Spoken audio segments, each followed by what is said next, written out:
So there's a couple of things you talked about there that are very interesting. One, you use the term consultants, and then you use the term legal documents. Both of these basically speak to outside professionals being brought in as part of the negotiation that you put together when you're trying to close a deal with somebody. So just tell me about that, what that looks like, again, with a new investor.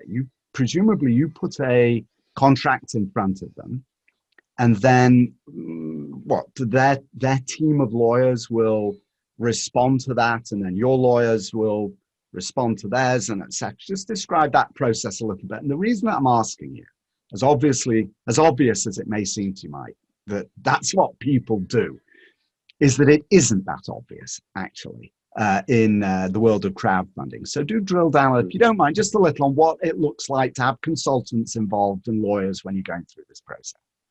Yeah, I mean, so the consultants, it's really dependent on the investor, right? Not all investors use consultants.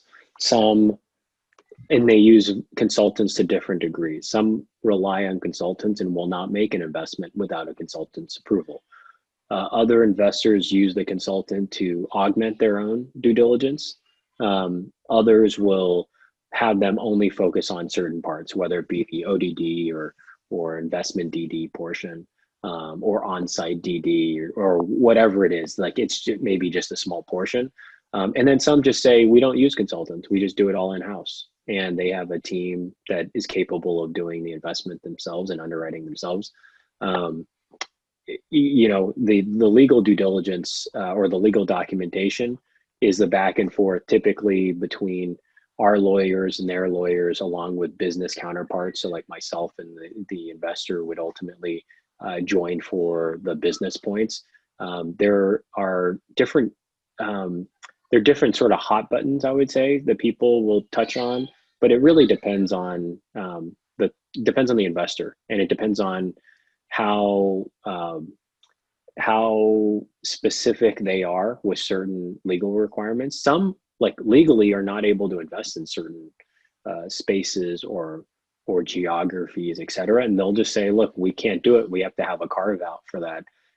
Others will just say we have a preference, for example, for leverage to be lower or whatever. And I'm making examples up, but like They could say something and you either choose to accommodate it or you don't.